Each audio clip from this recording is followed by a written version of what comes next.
A ver, ¿puede una sola persona cambiar el destino de toda una ciudad? Parece una pregunta casi de película, ¿verdad? Pues hoy vamos a conocer la historia real de un rabino del siglo XV que hizo precisamente eso. Hoy nos metemos de lleno en la vida del rabino Obadía de Bertinoro, una figura clave, y vamos a entender por qué su llegada a Jerusalén lo cambió absolutamente todo. Es que es una pregunta con mucho peso. ¿A que sí? Porque vamos a descubrir cómo la voluntad, la pura determinación de un solo hombre, no solo respondió a esta pregunta con un sí rotundo, sino que literalmente reescribió el futuro de toda una comunidad. Toda gran historia al final empieza con una idea, con un sueño. Y para entender al Rab Obadía tenemos que empezar por ahí, por la idea que lo movió durante toda su vida, llegar a Jerusalén. A ver, hablemos de quién era. El Rab Obadía ben Abraham de Bertinoro, de Italia. Y ojo, no era un erudito más, estamos hablando de un alumno del famosísimo rabino Joseph Colón, una eminencia en su época. Pero más allá de todo su conocimiento o de toda su formación, tenía una cosa metida entre ceja y ceja: establecerse en Erez Israel, concretamente en Jerusalén. Y claro, este anhelo no se quedó en un simple pensamiento, no, se transformó en un viaje, pero un viaje de los de antes, una auténtica odisea que iba a poner a prueba su fe y su determinación a cada paso. Fíjense en el recorrido. Sale de Bertinoro, en Italia, en 1486, un viaje de casi 2 años, que se dice pronto. Cruza el Mediterráneo, para en Palermo, en Sicilia, luego sigue por Alejandría y El Cairo, en Egipto. Cada parada era un mundo, pero él tenía clarísimo el destino. Y finalmente, para la Pascua de 1488, llega a Jerusalén. Y aquí viene algo que nos da una idea muy clara de su carácter.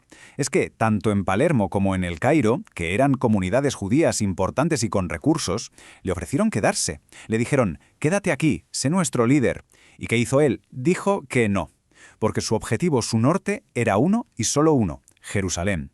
Impresionante la determinación.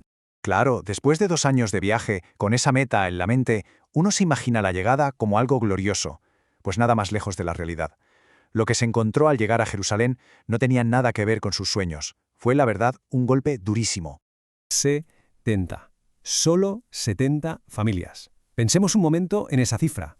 70 familias judías era todo lo que quedaba en Jerusalén. Y no es solo que fueran pocas, es que vivían en una pobreza extrema, pero extrema de verdad.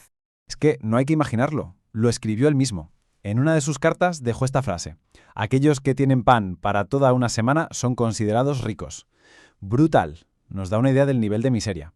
Tener comida para una semana era ser rico. La comunidad estaba sencillamente al límite. Y si lo anterior era duro, esto ya es tremendo. La situación era tan desesperada, la comunidad estaba tan desestructurada, que el propio Rab Obadía, el gran erudito, tuvo que ponerse a cavar tumbas y a enterrar a los muertos con sus propias manos. No había nadie más para hacerlo. Imaginen la escena. Bueno, el panorama es desolador. Cualquiera se habría hundido o se habría dado la vuelta. Pero él, no. Todo lo contrario. Vio las ruinas y decidió convertirse en el arquitecto de la reconstrucción. Y vamos a ver cómo lo hizo, porque fue un plan maestro. Su plan fue metódico, de verdad. Lo primero, dinero.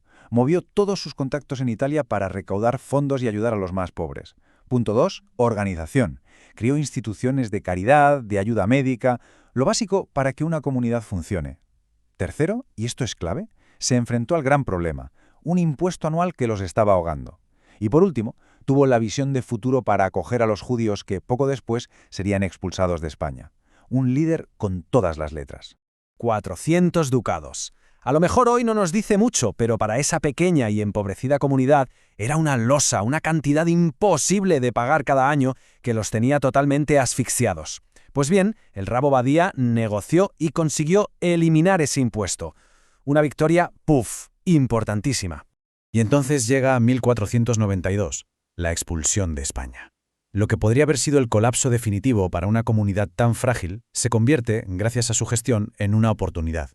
Llegaron refugiados sefardíes, gente con formación, con conocimientos de comercio, y esa nueva sangre, bien dirigida, fue el motor que empezó a hacer que la comunidad prosperara de nuevo.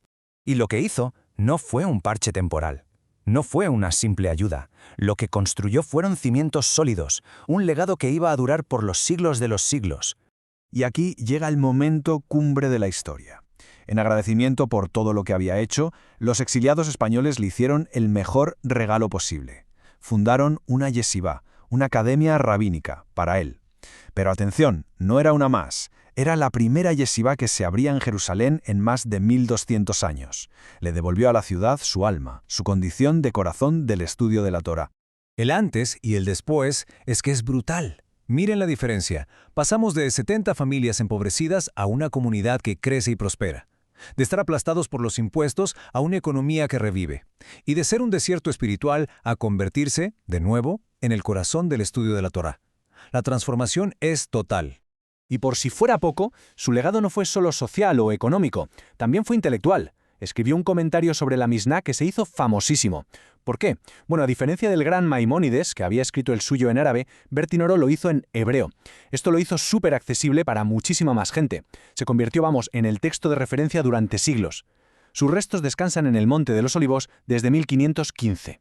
Así que volvemos a la pregunta del principio. ¿Qué legados son los que de verdad perduran? Pues la historia del Rab Obadiah nos enseña una lección muy potente. Un legado que sobrevive a los siglos no se hace solo con edificios, se construye con esperanza, con organización y sobre todo con una entrega total a los demás. Toda la información que hemos visto hoy parte de la publicación original de soysefardi.org, que para este tema cita como fuente principal la web halaja.org. Y para quien quiera profundizar más, que sepa que esta historia está más que contrastada. Se puede encontrar información consistente en fuentes tan fiables como la Jewish Virtual Library o la propia Enciclopedia Británica. Y hasta aquí llegamos por hoy. Recordamos que esta ha sido una publicación del portal soysefardi.org. Si esta historia ha resultado tan fascinante como nos lo ha parecido a nosotros, la invitación está hecha para suscribirse al canal de YouTube Soy Sefardi.org y para compartir esta historia en redes sociales. Nos vemos en la próxima.